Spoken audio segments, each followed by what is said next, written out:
Avant de négocier un écart calendrier sur contrat à terme, il serait utile de comprendre en quoi consiste cette stratégie et quelle est sa raison d'être. Un écart calendaire est établi en prenant simultanément une position acheteur et une position vendeur sur le même titre sous-jacent, mais avec des mois d'échéance différents. Cette stratégie vise à profiter des variations entre les deux mois concernés. En général, les négociateurs qui réalisent un écart calendaire se préoccupent surtout de la dynamique que présente l'écart et se soucient peu du prix des contrats simples dans le marché à terme. Dans la plupart des cas, une des parties générera un profit et l'autre une perte. Si l'écart calendaire est réussi, le gain réalisé sur une des pattes sera plus élevé que la perte subie sur l'autre. Pour réaliser cette stratégie, il faut d'abord choisir le contrat à terme qui nous intéresse. Dans cet exemple, nous réaliserons un écart calendaire en prenant une position sur le BAX, le contrat à terme sur acceptation bancaire canadienne de 3 mois. Pour sélectionner le BAX, allez d'abord dans le menu déroulant intitulé Type, puis sélectionnez Contrat à terme. Le menu déroulant vous permettra alors de choisir parmi les différents contrats à terme offerts par la Bourse de Montréal.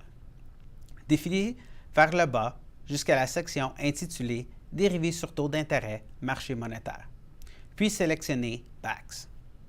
Dans le menu déroulant situé juste à droite, sélectionnez Écart calendrier sur contrat à terme, puis cliquez sur Go. Dans la rubrique Portefeuille, qui apparaît plus bas, nous effectuerons 4 choix pour chacune des pattes de la stratégie. Le mois du contrat qui nous intéresse, si on veut vendre ou acheter le contrat, la quantité de contrat que nous voulons négocier et le prix que nous sommes prêts à payer. Les champs achat-vente et le champ quantité sont faciles à comprendre, mais les deux autres champs méritent qu'on s'y attarde. Comme le BAX se négocie selon un cycle trimestriel sur un horizon de 3 ans, auquel s'ajoutent les 2 mois non trimestriels les plus rapprochés, un choix de 14 contrats s'offre à nous. Le cycle des autres contrats peut être différent, alors assurez-vous de choisir le contrat qui convient le mieux à votre stratégie ou à votre opinion du marché. Pour la plupart des contrats à terme, la liquidité est plus grande pour le mois d'échéance le plus rapproché.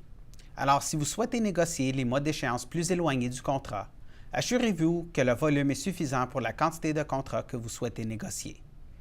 Enfin, vous devez déterminer le type d'ordre que vous utiliserez.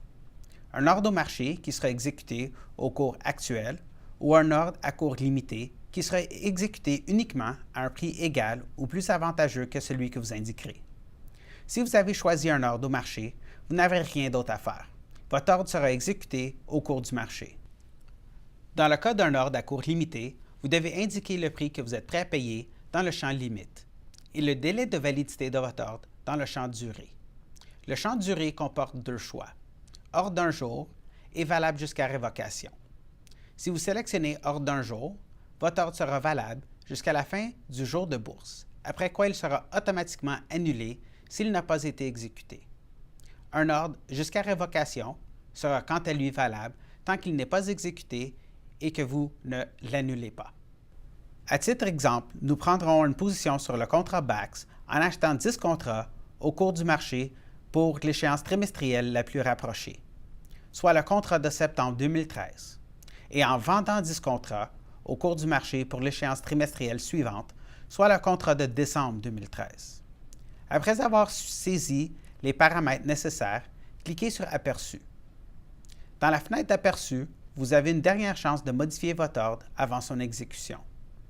Cet écran vous permet aussi d'obtenir un aperçu du coût de la transaction en fonction de la commission et du pouvoir d'achat requis estimé. Le pouvoir d'achat requis estimé correspond au capital qui devrait être réservé à la marge initiale nécessaire à la négociation du contrat. Les mêmes étapes permettent également de prendre une position sur le contrat avec un ordre à cours limité ou de fermer une position avec un ordre au marché ou un ordre à cours limité.